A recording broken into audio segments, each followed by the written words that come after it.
malastas. Hindi na akong videohin kasi very... Kailangan po yun. Ikaw na. Sige, huwag ka muna magsigarilyo kasi. Huwag ka muna magsigarilyo. Ba't papakamatay? Hindi ko nga alam kung bakit nagpapakamatay yung tao eh. Dapat patuloy siyang nabubuhay kahit may problema, di ba? Kayo po, naisip niyo na po ba yun o tayo hindi pa po? Hindi sumasagi sa isip ko yan. Kasi kasalanan yan eh. But what really pushes them into the verge of committing suicide?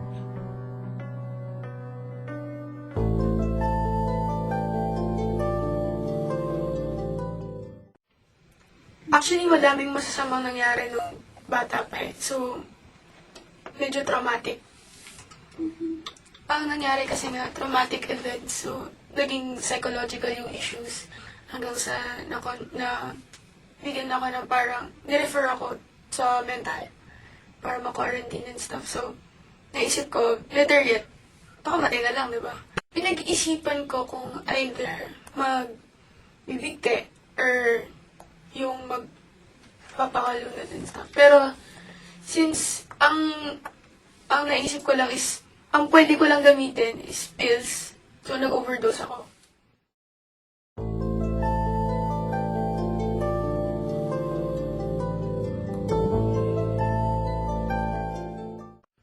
Ang na-feel ko nun, feeling ko galit sa akin buong mundo.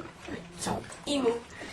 Ang nangyari sa akin nun, kasi parang hindi alam ng parents ko. Ang comment lang sa akin ng parents ko is, hayaan mo na, lilipas din yan. So, naisip ko, at that very young age na 9, naisip ko na, baka wala din silang tiwala sa akin and stuff, na wala silang pakialam. So, better yet, yun yun, nagpakamatay na lang ako.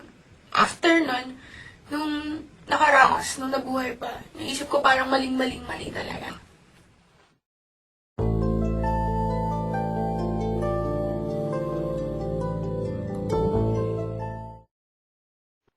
Yung nag-iisang outlet ko na lang nun is therapy. Nag-undergo ako ng therapy sa psychiatrist para malunasan daw yung pagka-depressed and stuff. Kasi nga, sa age na yun, hindi daw ata talaga tama yung pag-suicide. 9 years old. Magte-10 na ako nun.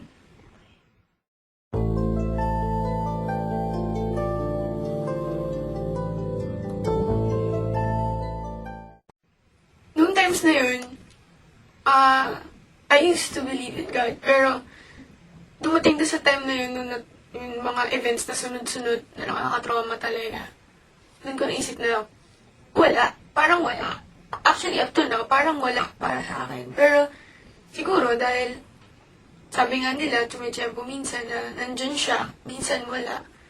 Pero, yung time na yun talaga, ang feeling ko wala.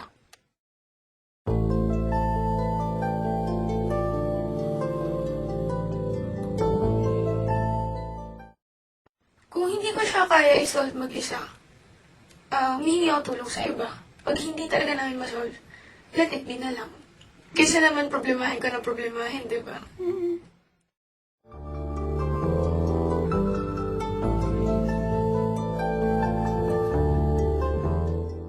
Oh, sa ngayon, Yes, I have tried it before when I was in preschool. 5 years old pa lang ako, nag-try na ako mag-commit ng suicide. Dapat kumalun ako sa built-in, pero nagkaroon ako ng fear of heights, kaya hindi natuloy. Suicide for me is for people who have clouded thoughts. For me, suicide is like wasting your life or the time of your life, and you don't try to see the bright side of life. I have tried suicide before, but I realized that it's not a good thing after all. I have not tried.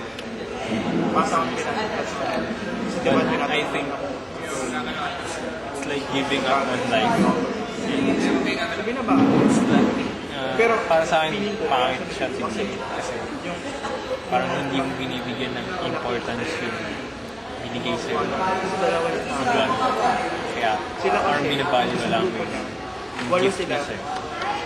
So, for me, inner peace is being comfortable with yourself, being comfortable knowing who you are and what you stand for, and just being comfortable in your own skin and being confident to show that to the world. Inner peace is within yourself when you're contented with your life, with the way you